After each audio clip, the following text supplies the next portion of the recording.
So I got the front cover off. It's right there. And I put all the bolts around the gasket so I know where they go in. With the front cover off, it kind of looks like this. And the gasket looks kind of shot over here, although I did tear it off, but it just looks really bad, and that's kind of where it was leaking from. So I'm hoping that this is what the problem is. Although I do see some leakage here, which is the head gasket, or the intake gasket seam right there.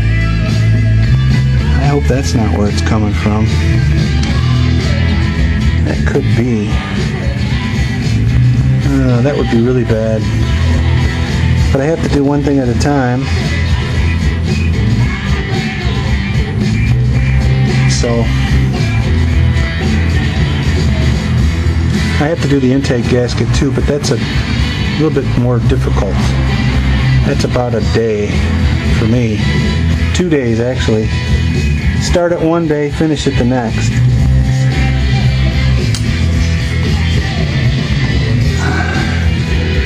I hope that's not where it's leaking from. Anyway, I'm gonna clean up this and start putting it back together again. So. Okay, after working for quite a while, it's now 4 o'clock. After working quite a while, I think I got the surfaces cleaned up, and I'm ready to put the cover back on.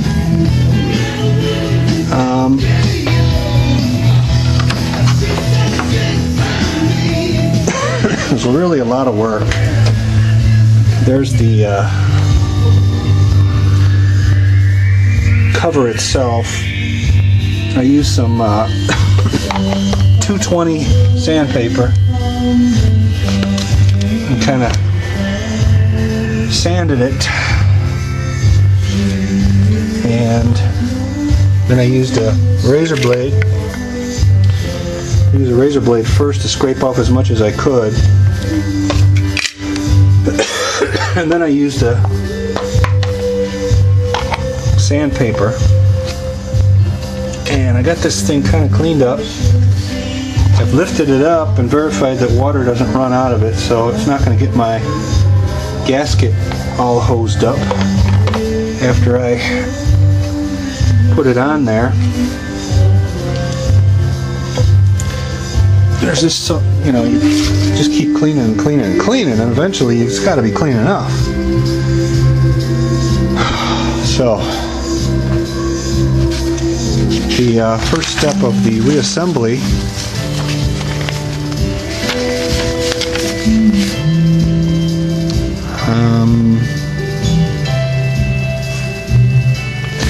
I got to do some more reading here, because this says inspect. I cleaned the engine front cover and engine block gasket sealing surfaces. Inspect the engine front cover for damage to engine front cover, crankshaft front oil seal, or gasket sealing surface. There isn't any. 17. If replacing the engine front cover, remove the drive belt shield. Well, I'm not replacing the engine front cover. The next two steps are if replacing the engine front cover, so I'm not going to do that. Now, the installation procedure: if removed, install the coolant pump to the engine front cover. It's already in there, so I don't have to do that. If removed, install the crankshaft position sensor to the engine front cover. I'm not going to do that because it's connected to the engine electrically, so I will put it on afterwards. If removed, install the drive belt shield. Oh, that's this thing. I'm not going to do that. I don't even think that's on there. Okay, now, coat both sides of the lower tabs of the engine front cover gasket with sealant. half a millimeter or 5 millimeters high, both sides. So I got to do that, but I'm going to coat the whole thing with gasket sealer. And I'll get back to you when I'm done doing that. Actually, what I'm going to do is I'm going to coat both sides of the gasket with gasket sealer, put it on and mount it on the engine and get a bolt in as quick as I can so the gasket sealer doesn't start setting up before I have a chance. So I'll come back to you after I do that.